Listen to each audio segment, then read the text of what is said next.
Be be آگے حضرت عمر کے پاس آ کے کہنے لگی میرا شوہر بڑا تنگ کرتا ہے، بڑی تکلیف دیتا ہے، بڑی آزمائش میں ہوں، بڑا ظالم ہے۔ فرمانے لگے کون ہے تیرا شوہر؟ اس نے کہا حضرت ابو سلمہ رضی اللہ تعالیٰ۔ حضرت عمر کہنے لگے اسے تو میں قریب سے جانتا ہوں، حضور کا صحابی ہے، نیک آدمی ہے۔ دو آدمی اور تھے، ان کو بلایا، فرمایا تم ابو سلمہ کو جانتے ہو؟ حضور کیسا ہے؟ کہا حضور کیا بات ہے، کیا نفیس انسان ہے، یہ کس کے بارے میں بات؟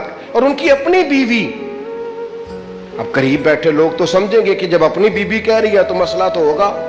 حضرت عمر رضی اللہ تعالیٰ عنہ نے فوراً ایک شخص کو بھیجا، فرمایا ابو سلمہ کو بلا کے لاؤ۔ وہ آئے، اہلیہ بیٹھی تھی۔ آپ نے فرمایا تیری بیوی تیری شکایت کر رہی ہے۔ تو حضرت ابو سلمہ کہنے لگے اے عمر، اتنا خوشحال اس کے خاندان اور قبیلے اور علاقے میں کوئی نہیں جتنا میں نے اسے خوشحال رکھا ہوا، اتنا اچھا لباس اور کوئی نہیں پہنتا۔ آج کچھ بیبیاں یہ بھی کہتی ہیں نا جی وہ کپڑے لے کے دین نال کی ہوندا ہے، خرچہ ساری دنیا ہی دین دی ہے۔ بھئی اگر صحابہ اس کو گنتے تھے تو آپ اس کو معمولی سمجھتے ہیں؟ وہ شمار کر رہے، حضرت ابو سلمہ کہہ رہے سب سے اچھے کپڑے یہ پہنتی، سب سے اچھا کھانا یہ کھاتی، سب سے اچھے گھر میں یہ رہتی۔ مسئلہ کیا ہے؟ ہاں ازدواجی وظیفہ ادا کرنے میں میں ذرا کم ہوں، یہاں تک بات ہے، باقی اس کو زندگی کی ہر آسانی اور سہولت میسر ہے۔ یہ حضرت عمر ہے۔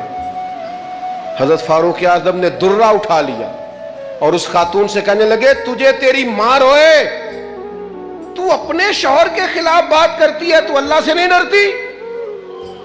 تو مالک کا خوف نہیں کرتی؟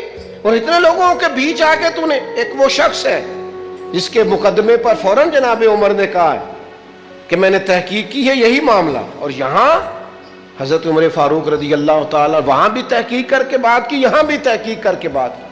فرمایا تو اللہ سے ڈر جا، یہ کام نہ کر۔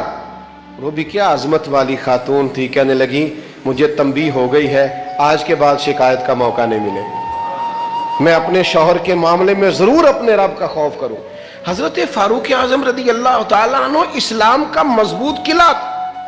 کوئی آدمی اگر ناجائز بات کرتا تو روکتے، کسی پر ظلم ہوتا تو روکتے، کہیں زیادتی ہوتی تو حضرت عمر نے اپنے گورنروں سے کہا تھا تمہیں گورنر اس لیے نہیں بنایا گیا کہ تم لوگوں کی پشتوں پر درے برساؤ یا ان کی زمینوں پر قبضہ کرو، تمہیں تو اس لیے گورنر بنایا گیا ہے کہ تم سنت اور شریعت کا نفاذ کرو۔